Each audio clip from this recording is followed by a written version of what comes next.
Hello നമസ്കാരം. ഞാൻ Bindu Vipin. Bindu spices വേൾഡിലേക്ക് എല്ലാവർക്കും സ്വാഗതം.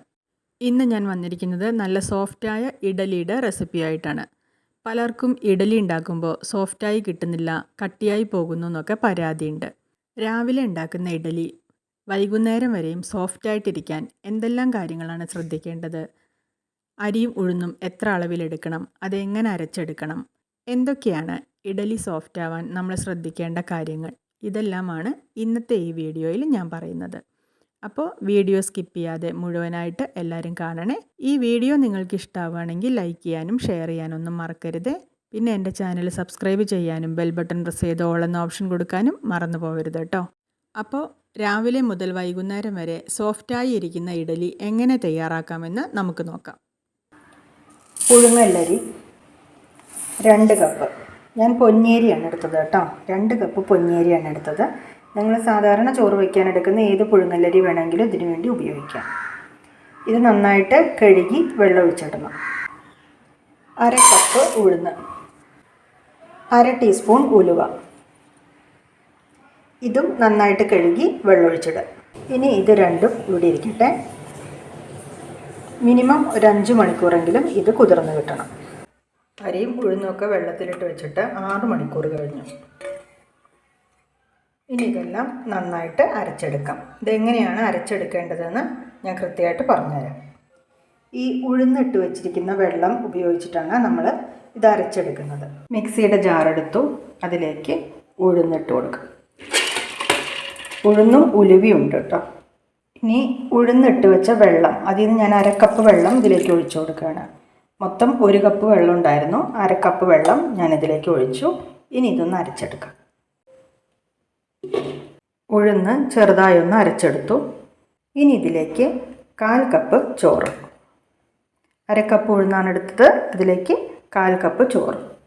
ഉഴുന്ന് കുതിർത്തിയിട്ട ബാക്കി വെള്ളവും കൂടി ഞാനിതിലേക്ക് ഒഴിച്ചു കൊടുക്കുകയാണ് കേട്ടോ.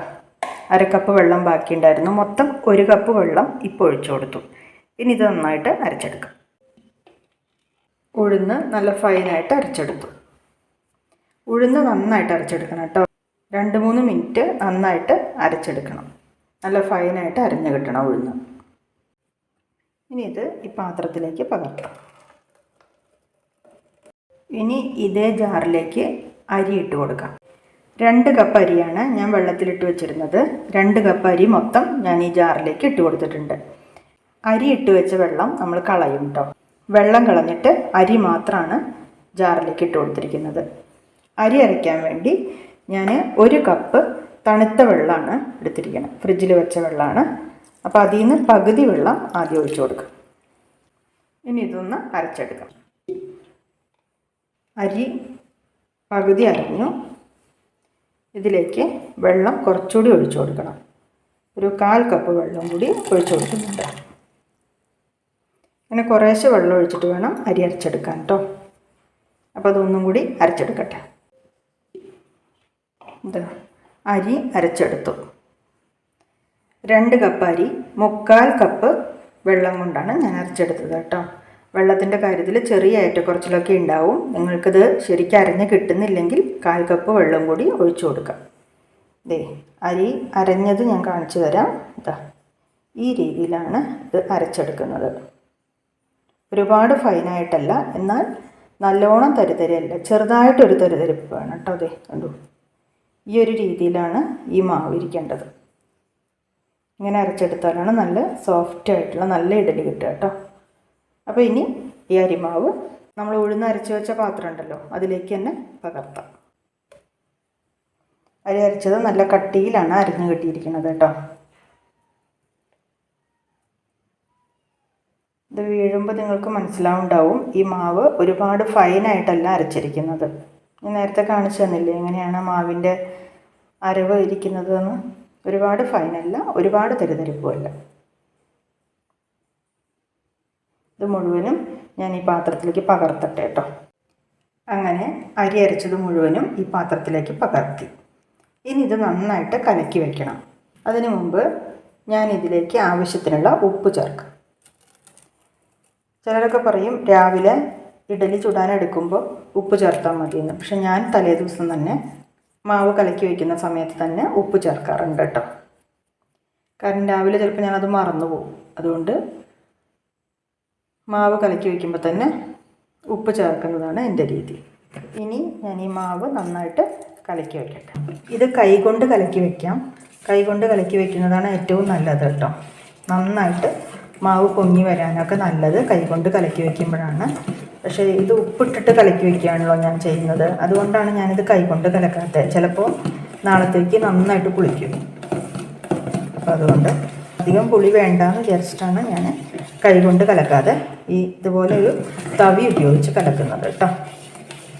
നിങ്ങൾക്ക് കൈകൊണ്ട് കലക്കണം എന്നുണ്ടെങ്കിൽ കൈകൊണ്ട് കലക്കി വയ്ക്കാം. പക്ഷേ എങ്ങനെ കലക്കുകയാണെങ്കിലും നന്നായിട്ട് കലക്കി വയ്ക്കാൻ ശ്രദ്ധിക്കും. നന്നായിട്ട് കലക്കണം, അല്ലെങ്കിൽ നമ്മൾ ഉദ്ദേശിക്കുന്ന പോലെ മാവ് പൊന്തി വരില്ല. ഒരു 5 മിനിറ്റെങ്കിലും ഇതിങ്ങനെ നന്നായിട്ട് കലക്കി വയ്ക്കണം. അപ്പോൾ ഈ ഒരു കട്ടിയിൽ മാവ് കലക്കി വയ്ക്കുന്നുണ്ട്. 1/2 കപ്പ് ഉഴുന്നും 1/4 കപ്പ് ചോറും കൂടി അരയ്ക്കാൻ 1 കപ്പ് വെള്ളം ഉപയോഗിച്ചു. 2 കപ്പ് പച്ചരി അരയ്ക്കാൻ 3/4 കപ്പ് വെള്ളം ഉപയോഗിച്ചു. അങ്ങനെ മൊത്തം 1/4 കപ്പ് വെള്ളമാണ് ഞാനിത് അരച്ചെടുക്കാൻ വേണ്ടി ഉപയോഗിച്ചത്. ബാക്കി 1/4 കപ്പ് വെള്ളം ഞാൻ മിക്സിയുടെ ജാറ് കഴുകിയിട്ട് വെച്ചിട്ടുണ്ട്. അത് ഞാൻ ഇതിലേക്ക് ഒഴിച്ചിട്ടില്ല. ഇത് കണ്ടോ, ഗ്ലാസ്സിൽ 1/4 കപ്പ് വെള്ളം ഞാൻ മിക്സിയുടെ ജാറ് കഴുകിയിട്ട് ഇങ്ങനെ മാറ്റി വെച്ചിട്ടുണ്ട്. ഇതിവിടെ ഇരിക്കട്ടെ. ആവശ്യം വരികയാണെങ്കിൽ ഇതിലേക്ക് ഒഴിക്കാം. ഇത് ആവശ്യത്തിന് ലൂസുണ്ട്. ഇനിയും വെള്ളം ഒഴിച്ചു കൊടുത്താൽ ചിലപ്പോൾ നല്ലോണം ലൂസാവും. അതുകൊണ്ട് ഇപ്പോൾ ആ വെള്ളം ഒഴിക്കണില്ല. നാളെ രാവിലത്തേക്ക് ഈ മാവ് കുറച്ച് കൂടുതൽ കട്ടിയാവുകയാണെങ്കിൽ ആ വെള്ളം ചേർത്ത് കൊടുക്കും. അപ്പോൾ ഇത്രയും മതി. 8-10 മണിക്കൂർ ഇത് അടച്ച് എടുത്ത് വയ്ക്കണം. ഞാൻ രാത്രി മുഴുവൻ ഇതെടുത്ത് വയ്ക്കും. നാളെ രാവിലെ ആകുമ്പോഴേക്കും മാവ് നന്നായി പൊങ്ങിയിട്ടുണ്ടാവും. 8-10 മണിക്കൂറൊക്കെ എടുക്കും കേട്ടോ ഫെർമെൻറ്റേഷന്. കാലാവസ്ഥയുടെ ഇതനുസരിച്ചിരിക്കും. നല്ല തണുത്ത കാലാവസ്ഥയാണെങ്കിൽ കൂടുതൽ സമയം എടുക്കും. ചൂടുള്ള സമയമാണെങ്കിൽ ഒരു 8 മണിക്കൂറൊക്കെ മതി പൊങ്ങി കിട്ടാൻ. മഴക്കാലമാകുമ്പോൾ ചിലപ്പോൾ 10 മണിക്കൂറൊക്കെ വേണ്ടി വരും. പ്രത്യേകിച്ച് ഇപ്പോൾ ഒരു മഞ്ഞുകാലമൊക്കെ അല്ല, അതുകൊണ്ട് ചിലപ്പോൾ ഒരു 10 മണിക്കൂറൊക്കെ വേണ്ടി വരും. അപ്പോൾ ഇനി ഇത് അടച്ച് വയ്ക്കാം. അപ്പോൾ മാവ് റെഡിയാക്കി വെച്ചു. ഇനി ഇത് അടച്ച് വയ്ക്കാം. നാളെ രാവിലെ തുറന്ന് നോക്കാം. രാവിലെയായി, ഇതൊന്ന് തുറന്ന് നോക്കാം. മാവ് നന്നായി പൊങ്ങി വന്നിട്ടുണ്ട്. ഇനി ഇത് ഒന്ന് ഇളക്കണം. ഇത് ഇളക്കുമ്പോൾ ശ്രദ്ധിക്കണം, ബബിൾസ് പൊട്ടാതെ വളരെ സോഫ്റ്റായിട്ട് ഒരു സൈഡിലേക്ക് മാത്രം ഇളക്കിയെടുക്കണം. ഇതിങ്ങനെ ഒരു സൈഡിലേക്ക് പതുക്കെ ഇങ്ങനെ ഇളക്കിയെടുക്കുക. കണ്ടോ, നന്നായിട്ട് മാവ് റെഡി ആയിട്ടുണ്ട് കേട്ടോ. നല്ലോണം പൊങ്ങി വന്നിട്ടുണ്ട്. നല്ല സോഫ്റ്റ് മാവ്. അപ്പോൾ ഇത് 4-5 വട്ടം ഇങ്ങനെ ഒരു സൈഡിലേക്ക് ഇങ്ങനെ ഇളക്കിയെടുത്താൽ മതി.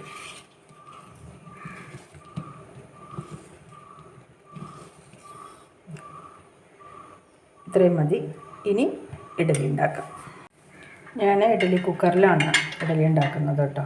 അപ്പോൾ ഇതിലൊക്കെ ഇങ്ങനെ എണ്ണ തൂവി കൊടുത്തിട്ടുണ്ട് കേട്ടോ. ഇത് നന്നായിട്ട് ഇങ്ങനെ പുരട്ടിയെടുക്കണം. അപ്പോൾ എല്ലാ തട്ടിലും എണ്ണ തടവി വെച്ചു. ഇനി ഇതിലേക്ക് മാവ് ഒഴിക്കാം. ഇങ്ങനെ ഓരോ കയ്യിലെ മാവ് എടുത്തിട്ട് ഈ തട്ടിലേക്ക് ഒഴിച്ചു കൊടുക്കാം.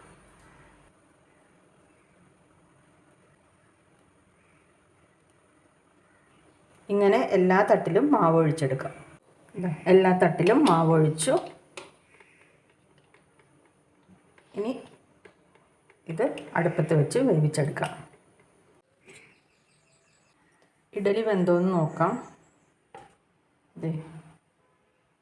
അങ്ങനെ ഒരു ചെറിയ പപ്പടക്കുത്തി എടുത്ത് കുത്തിയാൽ ഇതിലൊന്നും പറ്റിയിട്ടില്ല. അപ്പം നന്നായിട്ട് വെന്തിട്ടുണ്ട്. നല്ല സോഫ്റ്റ് ഇഡലിയാണ് കേട്ടോ. കാണുമ്പോൾ തന്നെ മനസ്സിലാവുന്നുണ്ട്. ഇനി ഇത് ചൂടാറാൻ വേണ്ടി തട്ടുകൾ മാറ്റി വയ്ക്കും. ചൂടാറി കഴിയുമ്പോൾ ഇതെല്ലാം ഒരു പാത്രത്തിലേക്ക് മാറ്റാം.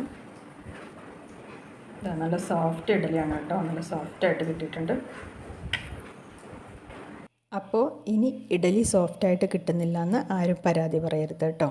ഇതുപോലെ ഉണ്ടാക്കിയാൽ രാവിലെ മുതൽ വൈകുന്നേരം വരെ സോഫ്റ്റായിരിക്കുന്ന ഇഡലി ഉണ്ടാക്കിയെടുക്കാൻ പറ്റും. ഈ വീഡിയോ നിങ്ങൾക്ക് ഇഷ്ടമായി എന്ന് ഞാൻ വിചാരിക്കുന്നു. അടുത്ത വീഡിയോയിൽ നമുക്ക് വീണ്ടും കാണാം. വീഡിയോ കണ്ട് സപ്പോർട്ട് ചെയ്ത എല്ലാവർക്കും നന്ദി. നമസ്കാരം.